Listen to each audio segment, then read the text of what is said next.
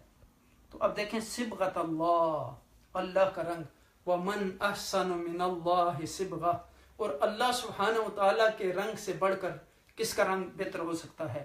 یعنی اللہ کے رنگ سے اچھا کس کا رنگ ہے؟ جو طریقے اللہ سبحانہ و تعالیٰ نے بتائے ہیں ان سے اچھے کون سے طریقے ہو سکتے ہیں؟ اللہ کی طرف سے جو بات آئی ہے اس سے اچھی بات کس کی ہو سکتی ہے؟ اب دیکھیں کہ اللہ سبحانہ و تعالیٰ نے یعنی خود فرمایا کہ الیوم اکملت لکم دینکم واتممت علیکم نعمتی ورضیت لکم الاسلام دینا. اللہ سبحانہ و تعالیٰ نے ہمارے دین کو مکمل کر دیا ہمارے لیے، اور اسلام جو ہے وہ ہمیں یعنی جو اسلام کی نعمت ہمارے اوپر مکمل کی، اور اس کے لیے اللہ سبحانہ و تعالیٰ اس دین کے لیے ہم پر راضی ہو گئے. یعنی یہ دین جو ہے اللہ سبحانہ و تعالیٰ کے ہاں یعنی اتھینٹک دین ہے، بہترین دین ہے. اور یہاں ان سے سوال کیا جا رہا ہے، اور سوال کرنے کا مطلب کیا ہے کہ آپ اپنے عقل کو استعمال کریں، غور و فکر کریں، تدبر کریں، فکر کریں، یعنی سوچیں، غور تو کریں کہ بہتر کیا چیز ہے، جو بندوں نے بنایا ہے یا جو اللہ نے بنایا ہے. ہمیں بھی سوچنا چاہیے کہ ایک وہ لائف سٹائل ہے چلنے کا، پھرنے کا، اٹھنے کا، بیٹھنے کا، کھانے کا، لین دین کا، جو بندوں نے بنایا ہے، اور ایک وہ ہے جو اللہ نے ہمیں عطا کیا ہے. اب دیکھیں کہ یعنی وہ چیزیں جو لوگوں نے ایجاد کی ہیں، پھر ان کو وہ ایٹیکیٹس اور مینر کہتے ہیں، اور یعنی لوگوں کی طرف سے، اور ایک حضور نبی اکرم صلی اللہ علیہ وسلم نے ہمیں سکھائے ہیں. یعنی ایک کا منبع اور مصدر لوگ ہیں، اور دوسرے کا منبع اور مصدر وہی ہیں، یعنی اللہ سبحانہ و تعالیٰ کی طرف سے آیا اور حضور نبی اکرم صلی اللہ علیہ وسلم کے طریقے کے مطابق ہمیں سکھایا گیا. اب دیکھیں بہتر کون ہے، ہمیں ان میں سے بہتر کون سا لگتا ہے، ہم کس سے متاثر ہوتے ہیں، ہم کس کے شیدائی ہیں، ہم کس کے دیوانے ہیں، ہم کس کا شوق رکھتے ہیں. اب دیکھیں کہ ظاہری طور پر تو ہم کہتے ہیں کہ ہم مسلمان ہیں، ہمیں اسلام سے بڑی محبت ہے، ہمارے اندر اللہ کے لیے بڑی محبت ہے، اللہ کے رسول کے لیے بڑی محبت ہے، اللہ کی کتاب کے لیے محبت ہے، لیکن جب ہم عملی زندگی میں آتے ہیں تو ہم اپنے آپ کو مختلف پاتے ہیں. اب دیکھیں کہ صبغۃ اللہ، اللہ کا رنگ، یعنی میں نے جیسے بتایا آپ کو پیچھے ہم نے لون کا لفظ پڑھا تھا رنگ کے لیے، یعنی قدرتی رنگ، نیچرل رنگ، اور یہاں یعنی علادہ بات ہے، یعنی جیسے کچھ مہندی وغیرہ لگا دیتے ہیں، یعنی جیسے وہ ٹیمپریری ہوتا ہے. اسی طرح آپ دیکھ لیں کہ پھول کا کلر جو ہوتا ہے وہ بھی پرماننٹ ہوتا ہے، تو ان پر کلر چڑھایا نہیں جاتا جو اوریجنل پھول ہوتے ہیں. تو اب دیکھیں دونوں میں فرق ہے. صبغۃ اللہ، اللہ کا رنگ، یہ کون سا رنگ ہوگا جو آپ کو چڑھایا جائے گا، چڑھایا نہیں ملے گا. یہ آپ کی سکن کا کلر نہیں ہے، یا آپ کے جسم کا یعنی کلر نہیں ہے. آپ گورے ہیں یا کالے ہیں یا درمیانے ہیں، یا اس سے یہ مراد نہیں ہے. اس سے مراد اللہ سبحانہ و تعالیٰ کا دین ہے. یعنی دین رنگ ہے، اور دین کا رنگ انسان کوشش کے ساتھ خود اپنے آپ پہ چڑھا سکتا ہے. جتنا انسان اللہ کے قریب ہوتا ہے، اللہ کے قرآن کی تلاوت کرتا ہے، ان قرآن کی آیات پر عمل کرتا ہے، تقوی اور زہد اختیار کرتا ہے، اللہ اور اس کے رسول صلی اللہ علیہ وسلم کے راستے پر چلتا ہے، تو پھر اس پر وہ رنگ چڑھتا جاتا ہے. اللہ سبحانہ و تعالیٰ نے ایمان والوں کو مخاطب کر کے قرآن میں فرمایا کہ یا ایھا الذین آمنوا ادخلوا فی السلم کافہ، اے لوگو جو تم ایمان لائے ہو پورے کے پورے دین میں داخل ہو جاؤ، اسلام میں داخل ہو جاؤ. یعنی اپنے آپ کو کمپلیٹلی رنگ لو اسلام کے رنگ میں. تمہارا دین، تمہاری آئیڈینٹی ہو، شناخت ہو، تمہاری پہچان ہو. آپ نے دیکھا ہوگا کہ جب آپ کسی کپڑے کو رنگتے ہیں تو وہ کمپلیٹ اس کا کلر چینج ہو جاتا ہے، یعنی آپ کو بالکل بدلا نظر آتا ہے. تو اس کی جیسے بالکل شکل ہی بدل جاتی ہے. ایک اور مثال، جیسے آپ دیکھیں کہ بعض اوقات آپ کمرے میں بیٹھے ہیں تو جس کلر کی آپ لائٹ کمرے میں لگاتے ہیں اسی طرح کا کلر کمرے کا ہو جاتا ہے. مثلا سبز، گرین، جس طرح کی آپ لائٹ لگائیں گے اسی طرح کا کلر ہو جائے گا. تو جب آپ کے اوپر دین کا رنگ چڑھتا ہے تو پھر وہ صرف ظاہری چیزوں کے نظر آنے کا نام نہیں ہے، بلکہ اندر سے بھی تبدیلی ہوتی ہے، اور اندر کی تبدیلی باہر بھی پھر نظر آتی ہے، پوری شخصیت کا بدلنا، جس میں انسان کا اٹھنا بیٹھنا چلنا پھرنا کھانا پینا سونا جاگنا کام کاج، لوگوں کے ویلفیئر کے کام، لوگوں کے ساتھ معاملات، بول چال کا انداز، گفتگو، عبادت کے طور طریقے، اس کا لباس، اس کا لین دین، ہر چیز میں تبدیلی آتی ہے، اور آپ دیکھ کے پہچان سکتے ہیں کہ یہ مسلمان ہے، کہ اس شخص پر دین کا رنگ ہے یا نہیں۔ اور یہ صرف دین یعنی پڑھنے سے بھی نہیں مل جاتا، کوئی آدمی سمجھے کہ میں نے بہت پڑھ لیا تو اس لیے میرے پاس بہت دین ہے، بلکہ دین عمل کرنے سے ملتا ہے۔ یعنی اگر صرف آپ علم حاصل کر لیں تو اس پر عمل نہ کریں تو اس سے دین آپ کو نہیں مل جاتا۔ پھر آپ دیکھیں کہ کچھ یعنی لوگوں کا عادت ہوتی ہے کہ وہ کہیں تھوڑا سا موقع مل گیا، اگر کچھ انہیں یاد ہیں یا کچھ حدیث یاد ہیں تو فوراً وہ جہاں بھی موقع ملتا ہے وہاں وہ کوٹ کرنے شروع کر دیتے ہیں۔ تو اب دیکھیں کہ علم جو ہے، اگر آپ کو کوئی چند چیزیں معلوم ہو گئیں تو آپ علماء کی مجالس میں جا کے ان کے ساتھ بحث مباحثہ کریں، تو اللہ کی جو چیز ہے سرے سے اللہ کی آیات کے ساتھ آپ بحث کرتے ہیں۔ یعنی آپ انسانی دماغ ایک ہے، ایک آسمان بنانے والا ہے رب کائنات، اور ایک لوگ آسمان کی طرف اور زمین کی طرف دیکھ کر چیزوں کو بنانے والے ہیں، تو آپ بتائیں کہ زیادہ چیز یعنی کس کی بہتر ہو سکتی ہے، اللہ سبحانہ تعالیٰ کی یا انسانوں کی؟ اللہ سبحانہ تعالیٰ کی۔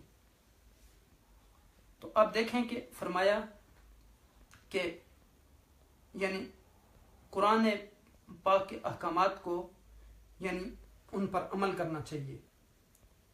یعنی اس کا کیا مطلب ہے کہ ہمیں اس کے مطابق کیا کرنا چاہیے، اس کی طرف توجہ دینی چاہیے۔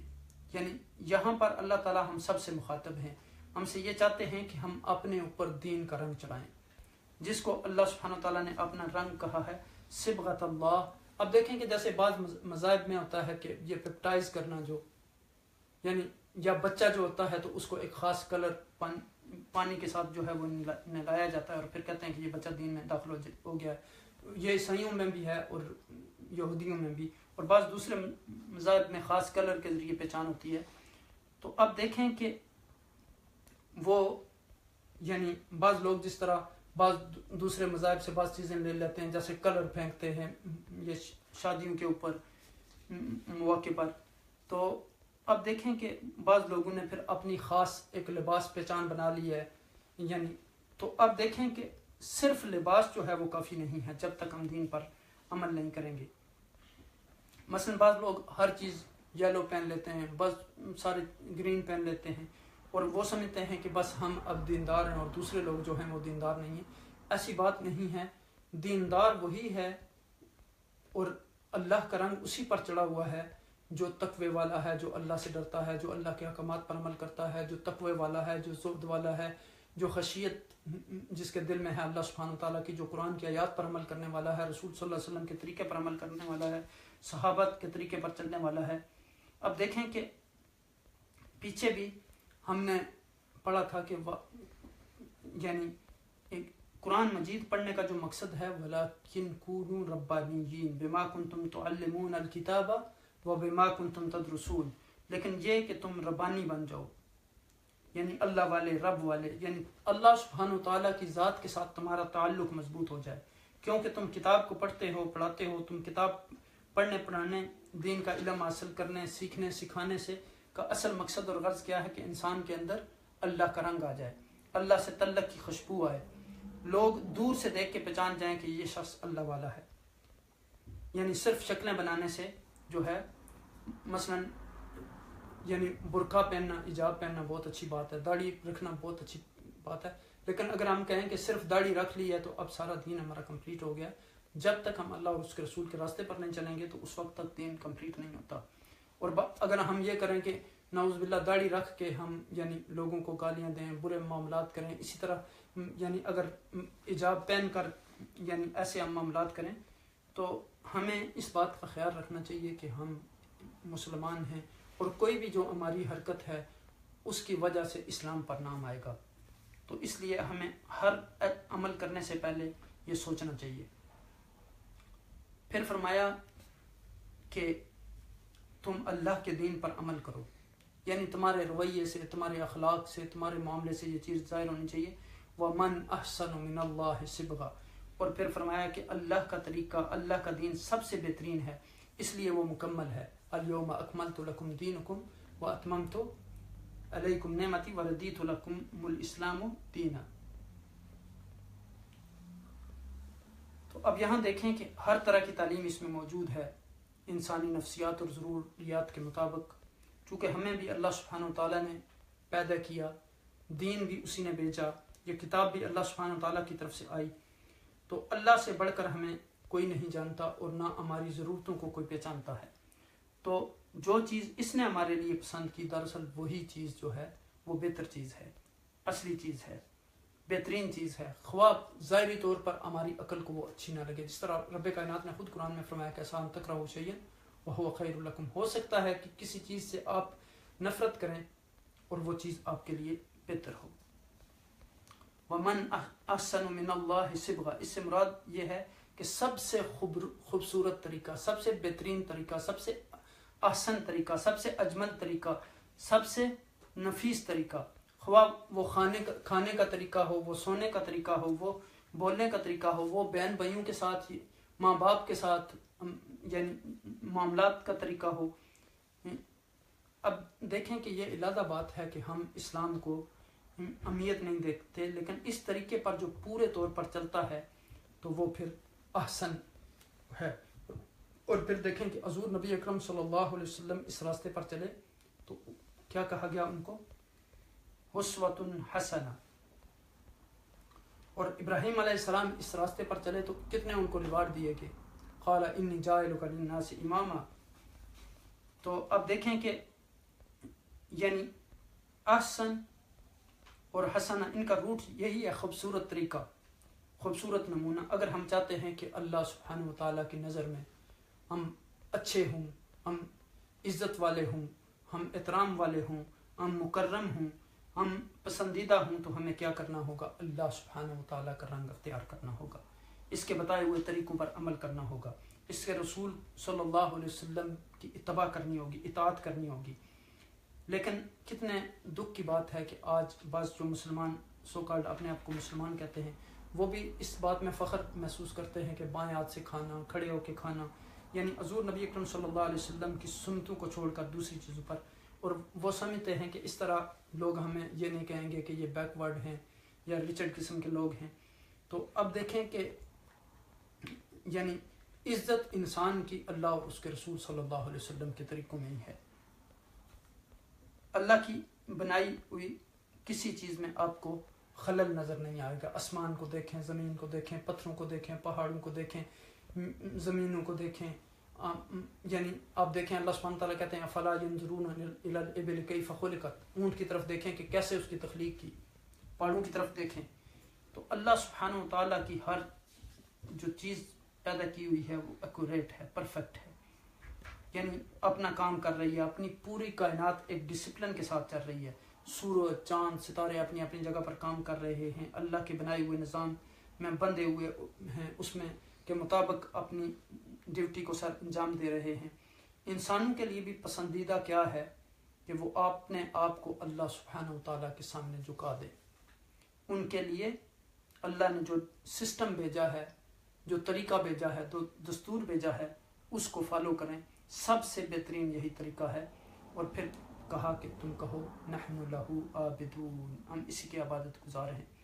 کوئی اور مانتا ہے یا نہیں، ہم اس طریقے کو اختیار کرنا ہے، لیکن ہم تو اور کوئی کرتا ہے نہیں کرتا، ہم اسی کی بندگی کریں گے، اسی کی اطاعت کریں گے، اسی کے سامنے اپنے آپ کو جو کھائیں گے. جیسے پیچھے ہم نے پڑھا تھا ایاک نعبد و ایاک نستعین، تو یہ وہی ایاک نعبد کا ہی موضوع ہے. یعنی کوئی اللہ کا رنگ اختیار کرنا چاہے، کرنا کیا ہے؟ اللہ کے بندے بن جانا، اللہ کی عبادت کرنا اور صرف اسی کی عبادت کرنا. اور عبادت کیا ہوتا ہے کہ اپنے آپ کو اللہ سبحانہ وتعالیٰ کے سامنے جھکا دینا، یعنی اس کی جس چیز سے اللہ سبحانہ وتعالیٰ نے منع کر دیا اس سے رک جانا، اور جس کے کرنے کا حکم دیا اس کو کرنا. یعنی اللہ کا بھیجا ہوا دین، اللہ کا رنگ، اللہ کی عبادت کا طریقہ اور حضور نبی اکرم صلی اللہ علیہ وسلم کا طریقہ، تو یہاں پھر فرمایا گیا کہ قل اتحاجون فی اللہ وہو ربنا وربکم، کیا تم اس بات کے بارے میں ہمارے ساتھ لڑتے ہو جو اللہ سبحانہ وتعالیٰ نے دین بھیجا ہے، یعنی جو محمد صلی اللہ علیہ وسلم دین لے کر آئے ہیں، اس کے بارے میں ہم سے بحث کرتے ہو۔ کس کو کہا جا رہا ہے؟ یہود و نصارہ کو، کہ تم ہمارے ساتھ اس چیز میں بحث کرتے ہو، جھگڑا کرتے ہو کہ جو اللہ سبحانہ وتعالیٰ کے بارے میں وَهُوَ رَبُّنَا، اور وہ ہمارا رب ہے، وَرَبُّكُمْ، وہ تو ہمارا جس طرح رب ہے اسی طرح تمہارا رب ہے، تم بھی اس کو رب مانتے ہو، تو جس رب نے یعنی یہ دین بھیجا ہے وہ تمہارا رب بھی ہے اور ہمارا رب بھی ہے۔ تو لیکن اس کے بعد کوئی ایسا شخص جو دین کے معاملات میں، دین کے احکامات میں یعنی جھگڑا کرتا ہے تو اس کو بھی ہم یہ کہہ سکتے ہیں کہ قل اتحاجوننا فی اللہ وہو ربنا وربکم، یعنی وہ تمہارا رب بھی ہے، اور یعنی کامن گراؤنڈ جو ہے ہماری ایک ہے، تمہارا رب بھی وہی ہے، ہمارا رب بھی وہی ہے۔ اور یعنی ہمارے پاس جو کچھ محمد صلی اللہ علیہ وسلم لے کر آئے وہ بھی کس کا ہے؟ اللہ سبحانہ وتعالیٰ کا ہی بھیجا ہوا ہے۔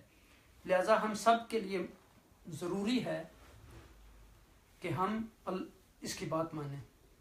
وَلَنَا أَعْمَالُنَا وَلَكُمْ أَعْمَالُكُمْ، ہمارے اعمال ہمارے لیے ہیں اور تمہارے اعمال تمہارے لیے ہیں، تم جو کرو گے تمہیں اس کا خمیازہ بھگتنا پڑے گا، اور جو ہمارے اعمال ہیں اس کے ذمہ دار ہم ہیں، اس کے بارے میں تم سے نہیں پوچھا جائے گا۔ مثلا ہوتا ہے کہ حقیقت یہ ہے، پھر فرمایا کہ وَنَحْنُ لَهُ مُخْلِصُونَ، اور ہم اسی کے مخلص ہیں اور وفادار ہیں۔ حقیقت یہ ہے کہ جب انسان پر اللہ سبحانہ وتعالیٰ کا رنگ چڑھتا ہے تو اس میں اللہ والا ہونے کی علامتیں ظاہر ہونا شروع ہو جاتی ہیں۔ یعنی نماز کا مثلا وقت ہوتا ہے، آپ کسی جگہ پہ ہوں تو وہ بندہ فوراً اذان کی آواز سن کے نماز کی طرف چل پڑتا ہے۔ زکوٰۃ دینے کا وقت آتا ہے تو فوراً وہ اللہ کے راستے میں اپنا مال خرچ کرتا ہے۔ حج کا وقت آتا ہے تو حج کے لیے چل پڑتا ہے۔ روزے، رمضان المبارک کا مہینہ آتا ہے تو روزے رکھنا شروع کر دیتا ہے۔ تو جو بھی اللہ کا حکم ہے وہ اس پر عمل کرتا ہے۔ اب دیکھیں کہ جب آپ دین پر عمل کرنا شروع کرتے ہیں تو پھر لوگ آپ کے ساتھ طرح طرح کی پرابلم شروع کرتے ہیں، طرح طرح کے آپ کے اوپر باتیں کرنا شروع کرتے ہیں، یعنی آپ کے ساتھ جھگڑے، لڑائیاں آپ کو چھیڑنا شروع کرتے ہیں۔ تو اب دیکھیں کہ پھر بعض اوقات لوگوں کی عادت ہوتی ہے کہ طرح طرح کے الٹے سیدھے سوال پوچھنا شروع کرتے ہیں، مثلا سود کا کیا حکم ہے جی، اسلام میں 4 شادیاں جائز ہیں تو اس کا بارے میں آپ کی کیا رائے ہے؟ تو ان لوگوں کے پاس علم نہیں ہوتا، صرف حجت کے لیے اس طرح کے سوال کرتے ہیں۔ تو میں نے پہلے ایک درس میں یہ بات ہم نے بڑی تفصیل سے کی تھی کہ سوال اگر آپ کرنا چاہیں تو علم کے لیے کریں اور اس پر عمل کرنے کے لیے کریں، ورنہ حجت کے لیے سوال کریں گے تو وہ آپ کے لیے ہی پھر جو ہے وہ وبال جان بن جائے گا۔ تو یعنی آپ دیکھیں کہ یعنی یہاں کہا گیا کہ قل اتحاجون فی اللہ وہو ربنا وربکم ولنا اعمالنا ولکم اعمالکم ونحن لہ مخلصون، کیا تم اللہ سبحانہ وتعالیٰ کے معاملے میں ہم سے جھگڑتے ہو؟ وہ ہمارا رب بھی ہے اور تمہارا رب بھی ہے، ہمارے اعمال ہمارے لیے ہیں اور تمہارے اعمال تمہارے لیے ہیں، اور ہم اللہ سبحانہ وتعالیٰ کی بندگی کرنے والے ہیں۔ اور اب دیکھیں کہ یعنی مسلمان ہونے کے باوجود بعض لوگ مسلمانوں کے ساتھ جھگڑتے ہیں۔ مسلمان ہونے کا مطلب کیا ہے؟ اب دیکھیں جب ابراہیم علیہ السلام کو کہا گیا اذ قال له اسلم قال اسلمت لرب العالمین، اللہ اکبر، اور اسلمت کا لفظ آتے ہی سر جھک جاتا ہے، جیسے یعنی اس کا مفہوم یہ ہے کہ ان صلاتی و نسکی و محیای و مماتی للہ رب العالمین، کہ میری نماز، میری قربانی، میرا جینا، میرا مرنا، ہر چیز اللہ سبحانہ وتعالیٰ کے لیے ہے۔ یعنی اب جو کچھ اللہ سبحانہ وتعالیٰ نے آپ کو حکم دیا اس پر عمل کرنا، آپ کی عقل میں آئے یا نہ آئے، یعنی سمعنا و اطعنا، یعنی ہم نے سنا اور مان گئے۔ یعنی اب دیکھیں کہ وہ اتنی بڑی کائنات کا رب ہے، ہر چیز کا خالق ہے، وہ رب المشرقین و رب المغربین ہے، مشرق و مغرب کا مالک ہے، جو ہمیں کہتا ہے تو ہم اسے تسلیم کرتے ہیں، ہمیں پھر اس کے حکم پر کوئی اعتراض نہیں ہے، ہم اس کے ساتھ کوئی بحث نہیں کرتے، کوئی حجت بازی نہیں کرتے۔ تو ایسی صورت میں اب دیکھیں کہ جب کوئی بحث مباحثہ ہو تو 2 چیزیں ہمارے سامنے ہونی چاہیے۔ ایک تو یہ ہے کہ کامن گراؤنڈ کیا ہے کہ وَهُوَ رَبُّنَا وَرَبُّكُمْ، وہ ہمارا رب بھی ہے اور تمہارا رب بھی ہے. یعنی جس دین پر تم اعتراض کر رہے ہو وہ تمہارا بھی ہے. کچھ لوگ دین میں نہیں بھی ہوتے تو وہ آپ سے جھگڑتے ہیں، لیکن وہ بھی اللہ پر ایمان رکھتے ہیں، تو ان کو بھی آپ کہہ سکتے ہیں کہ جس رب کو آپ مانتے ہیں اسی رب کا بھیجا ہوا یہ دین ہے. اب دیکھیں کہ اگر آپ کے اعمال کو کوئی مثلا کہتا ہے آپ نے ٹوپی پہنی ہوئی ہے، آپ نے حجاب پہنا ہوا ہے، تو آپ کہہ سکتے ہیں کہ یعنی اس کے ذمہ دار ہم ہیں، آپ نہیں ہیں. ہم آپ کو برا بلا نہیں کہتے تو آپ کو کوئی حق نہیں پہنچتا کہ آپ ہمیں برا بلا اس پہ کہیں. تو اب دیکھیں کہ آپ اس کو رب مانتے ہیں لیکن آپ اس کے حکم پر عمل نہیں کرتے، تو یہ پھر کیسا ماننا ہوا؟ تو ہمیشہ انسان کو دلیل پر بات کرنی چاہیے، یعنی اصول پر بات کرنی چاہیے کہ اللہ سبحانہ تعالیٰ نے بھیجا ہے، ہمیں بھی اس کی بات سننی چاہیے، آپ کو بھی سننی چاہیے. ہم کو تو آپ کچھ نہیں کہہ رہے، آپ بھی غلط کر رہے ہیں. تو جب انسان بیسیکلی خواہشات کی پیروی کرتا ہے تو اس وقت لوگ جو ہے وہ قرآن کی آیات میں جو ہے وہ تعویلیں کرتے ہیں. تو آگے پھر فرمایا گیا کہ ام تقولون ان ابراہیم و اسماعیل و اسحاق و یعقوب، کہ کیا تم کہتے ہو کہ ابراہیم اور اسماعیل اور اسحاق اور یعقوب والاسباط اور اس کی اولاد کانو تھے ہودن او نصارا، یہودی یا نصرانی. قل انتم، کیا تمہیں زیادہ خبر ہے انتم عالم ام اللہ، یا اللہ سبحانہ تعالیٰ زیادہ جانتے ہیں. ومن اظلم، اور کون اس سے بڑا ظالم کون ہے، ممن کتم شہادتا، جس نے گواہی کو چھپایا، عندہ اس کے پاس، من عند اللہ اللہ کے پاس سے. وما اللہ، اور اللہ تعالیٰ بغافل اما تعملون، وما اللہ بغافل، اور اللہ تعالیٰ تمہارے کیے ہوئے سے بے خبر نہیں ہے.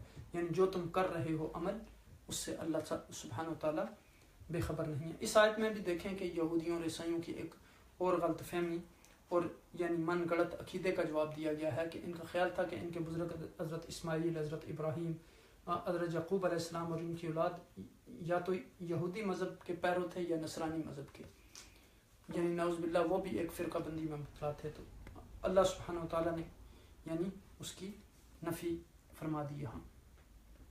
یعنی اب دیکھیں کہ یہاں فرمایا گیا کہ کیا آپ کہتے ہیں کہ ابراہیم اور اسماعیل اور اسحاق اور یعقوب اور ان کی اولاد جو تھے وہ یہود و نصارہ تھے. یہودی کہتے تھے کہ یہ سب یہود تھے اور عیسائی کہتے تھے کہ یہ سب عیسائی تھے. تو اللہ کریم نے کیا فرمایا سورہ آل عمران میں، ما کان ابراہیم یہودیا ولا نصرانیا ولکن کان حنیفا مسلما.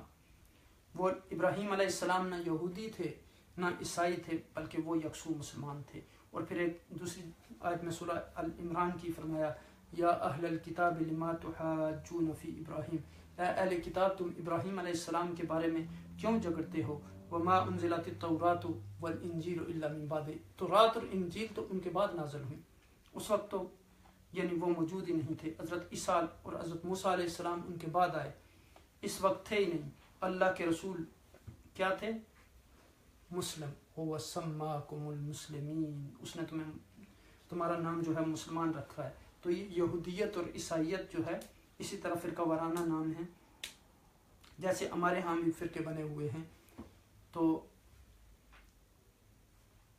اب دیکھیں کہ یہاں پر کہا جا رہا ہے کہ کل انتم عالم ام اللہ، یعنی کیا آپ کو زیادہ علم ہے یا اللہ سبحانہ وتعالیٰ کو زیادہ علم ہے؟ کیا تم زیادہ جانتے ہو یا اللہ سبحانہ وتعالیٰ زیادہ جانتے ہیں؟ یعنی تم کہتے ہو کہ ابراہیم یہودی تھے یا عیسائی کہتے تھے کہ عیسائی تھے، تو اللہ سبحانہ وتعالیٰ کہتے ہیں کہ وہ یکسو مسلم تھے. تو یہاں ان کو سوال کیا جا رہا ہے کہ آپ یہ بتائیں کہ سچا کون ہے، اللہ سبحانہ وتعالیٰ یا آپ؟ تو اگر وہ کہیں گے کہ اللہ سبحانہ وتعالیٰ سچا ہے تو پھر وہ اس کو مانتے کیوں نہیں؟ یعنی ظاہر ہے کوئی بھی بندہ یہ نہیں کہہ سکتا کہ نعوذ باللہ اللہ سبحانہ وتعالیٰ سچ نہیں بولتے. تو یہی کہیں گے کہ اللہ سبحانہ وتعالیٰ سچے ہیں. تو اگر سچے ہیں تو پھر مانتے کیوں نہیں؟ کتنی یعنی زبردست یہاں دلیل دی گئی کہ کل انتم عالم ام اللہ، یعنی کیا تم زیادہ علم رکھتے ہو یا اللہ سبحانہ وتعالیٰ زیادہ علم رکھتے ہیں. اور جب کوئی شخص دین کی بات پر اعتراض کرے کہ یہ دین میں ہے تو آپ کہہ سکتے ہیں کہ یہ دین اللہ سبحانہ وتعالیٰ کی طرف سے دین ہے، یہ میری بات نہیں ہے. جو اللہ نے بات کہی ہے وہ درست ہے. وَمَنْ أَصْدَقُ مِنَ اللَّهِ قِيلًا، اور اللہ سبحانہ وتعالیٰ کی بات سے بہتر کس کی بات ہو سکتی ہے؟ اب دیکھیں کہ اللہ سبحانہ وتعالیٰ نے ساری کائنات کو بنایا، زمین و آسمان کو بنایا، پہاڑوں کو، سمندروں کو، چاند ستاروں کو، پرندوں کو، انسانوں کو، تو کتنی پرفیکٹ طریقے سے ہر چیز کو بنایا، یعنی جو چیز بھی اللہ سبحانہ وتعالیٰ کی طرف سے آئی ہو۔ پھر کہا کہ اس سے ظالم کون ہے جو گواہی کو چھپائے۔ تو گواہی چھپانے سے مراد ایک تو یہ ہے کہ اہل کتاب کے پاس یہ یعنی ان کی کتابوں میں حضور نبی اکرم صلی اللہ علیہ وسلم کی صفات موجود تھیں، اور وہ ان کو بتایا گیا کہ ان کو وہ چھپائیں نہیں، وہ ان کو بیان کریں، یعنی وہ ان پر وہ پوری طرح اترتی تھیں اور وہ اس کو چھپاتے تھے، حالانکہ یعنی یہ موجود تھا کہ آپ آخری نبی ہیں، آپ کی ساری نشانیاں ان کی کتابوں میں تورات اور انجیل میں موجود تھیں، اور آپ کے اوصاف بھی ان کی کتابوں میں موجود تھے۔ اور پھر دوسرا اللہ سبحانہ وتعالیٰ کے ایک ہونے کی گواہی۔ اب دیکھیں کہ سورہ عمران میں بھی آیا ہے کہ شاہد اللہ انہ لا الہ الا ہو والملائکۃ واولو العلم، یعنی اس کی گواہی اللہ سبحانہ وتعالیٰ نے دی، فرشتوں نے دی، اہل علم نے دی۔ اور یہ گواہی کیا ہے؟ اشہد ان لا الہ الا اللہ واشہد ان محمد رسول اللہ، یعنی مسلمان ہونے کی گواہی۔ تو جب انسان مسلمان ہو جائے تو پھر اسے اپنے اسلام کو چھپانا نہیں چاہیے، کہ یعنی اسے اعلان کرنا چاہیے تاکہ یعنی سارے جو مسلمانوں کو فوائد ملتے ہیں وہ اسے بھی فوائد ملے۔ اور پھر یہ گواہی جو ہے یہ چھپانے کے لیے نہیں، یہ دوسروں تک پہنچانے کے لیے، دین کی دعوت دوسروں تک پہنچانے کے لیے۔ پھر فرمایا کہ وَمَا اللَّهُ بِغَافِلٍ عَمَّا تَعْمَلُونَ، اللہ غافل نہیں ہے اس سے جو تم عمل کر رہے ہو یا ظاہر کر رہے ہو، یعنی دین چھپانے کی چیز نہیں ہے، عمل کرنے کی چیز ہے اور دوسروں تک پہنچانے کی چیز ہے۔ پھر فرمایا فَسَيَكْفِيكَهُمُ اللَّهُ، اللہ سبحانہ تعالیٰ آپ کے لیے کافی ہے۔ پھر فرمایا کہ تِلْكَ أُمَّةٌ قَدْ خَلَتْ لَهَا مَا كَسَبَتْ وَلَكُمْ مَا كَسَبْتُمْ وَلَا تُسْأَلُونَ عَمَّا كَانُوا يَعْمَلُونَ، کہ وہ ایک امت تھی، وہ جماعت تھی جو گزر چکی، ان کے لیے کیا کیا انہوں نے، جو کیا ان کے لیے ہے، اور جو آپ نے کیا آپ کے لیے ہے، اور تم سے ان کے کیے کی پوچھ نہیں ہوگی، یعنی ان کے بارے میں آپ سے سوال نہیں کیا جائے گا۔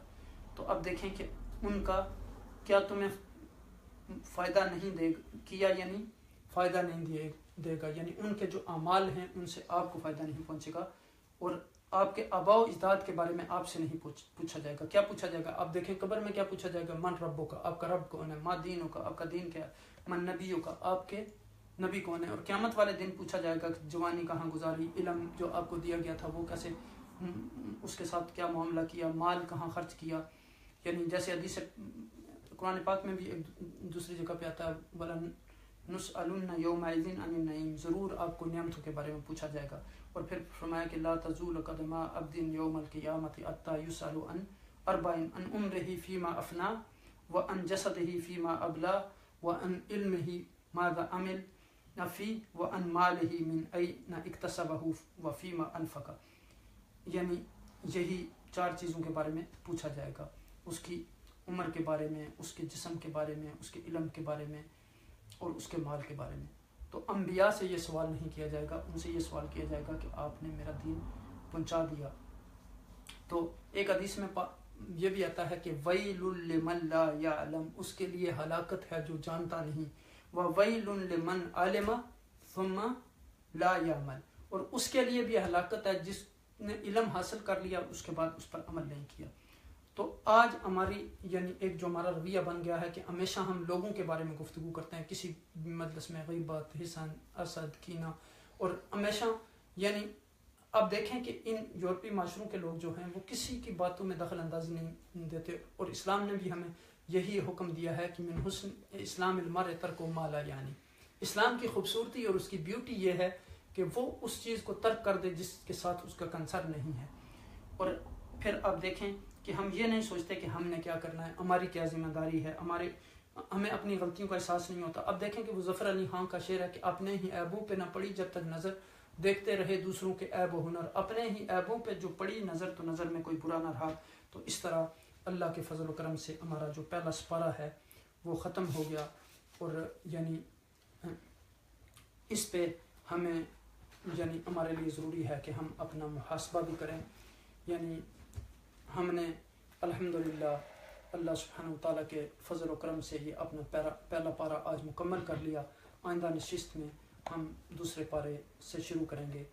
یعنی اس پارے میں ہمیں یہ بتایا گیا، یعنی تمہید میں اس صورت کا موضوع یہ ہے کہ اس میں ایسی تعلیم دی گئی جو مسلمانوں کے اندر صحیح چال چلن پیدا کر دے، یعنی تقویٰ کی تعلیم دی گئی.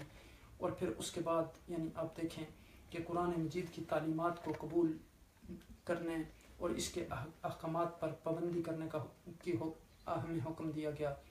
یعنی فرمایا کہ یعنی 3 قسم کے لوگوں کا تذکرہ وہاں کیا گیا، ایک متقین، ایک منافقین اور ایک کفار.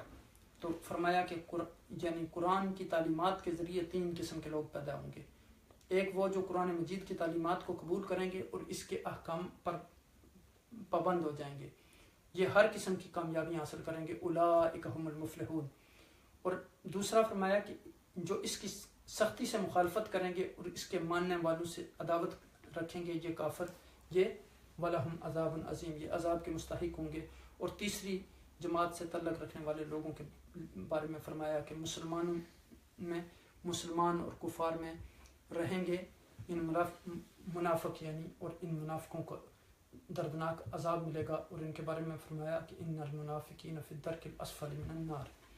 اور پھر اس کے بارے میں کفار و منافقین کو نصیحت کرنے کے بارے میں انہیں قانون الہی کی طرف توجہ دی گئی. بتایا گیا کہ وہی صرف اللہ سبحانہ وتعالیٰ کی طرف سے، یعنی وہی لوگ نکتہ چینی کرتے ہیں جن میں 3 مرض ہوں، ایمان جن کا کمزور ہو، جن کی یعنی طبیعت ضعیف ہو، عقل نہ ہو. پھر بتایا گیا کہ یعنی مذہب انسان کی فطرت میں داخل ہے، اس لیے انسان یعنی جو ہے اللہ سبحانہ تعالیٰ کے سامنے اپنے آپ کو جھکا دے، چونکہ وہ اس کا رب، خالق، مالک ہے. پھر حضرت آدم علیہ السلام کے خلیفہ بنانے کا تذکرہ کیا گیا کہ انہیں زمین پر بھیجا گیا. پھر اس کے بعد انہیں چند کلمات الہام کیے جو ان کے اطمینان قلب کے باعث بنے.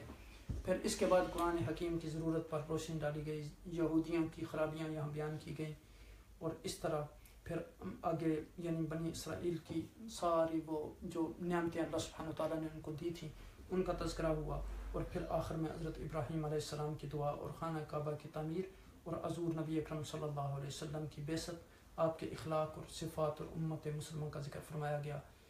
اس پر ہم اللہ سبحانہ تعالیٰ کا جتنا بھی شکر ادا کریں وہ کم ہے کہ اللہ سبحانہ تعالیٰ نے ہمیں یہ توفیق عطا کی کہ آج ہم نے اپنا پہلا پارہ مکمل کر لیا. آپ سب حضرات نے یعنی کے لیے بھی میری دعا ہے کہ اللہ سبحانہ تعالیٰ آپ کو اجر عظیم عطا فرمائے. انشاءاللہ اگلی نشست میں ہم دوسرے پارہ کا آغاز کریں گے. اللہ سبحانہ تعالیٰ ہمارے قلوب کو تقویٰ سے مزین فرمائے اور قرآن کی روشنی سے ہمارے دلوں کو مزین فرمائے اور ہمارے روزے اور قیام کو قبول فرمائے. اللہ سبحانہ تعالیٰ ہم سب کا حامی و ناصر ہو. جزاکم اللہ خیر وما علینا الا البلاغ. السلام علیکم ورحمۃ اللہ وبرکاتہ.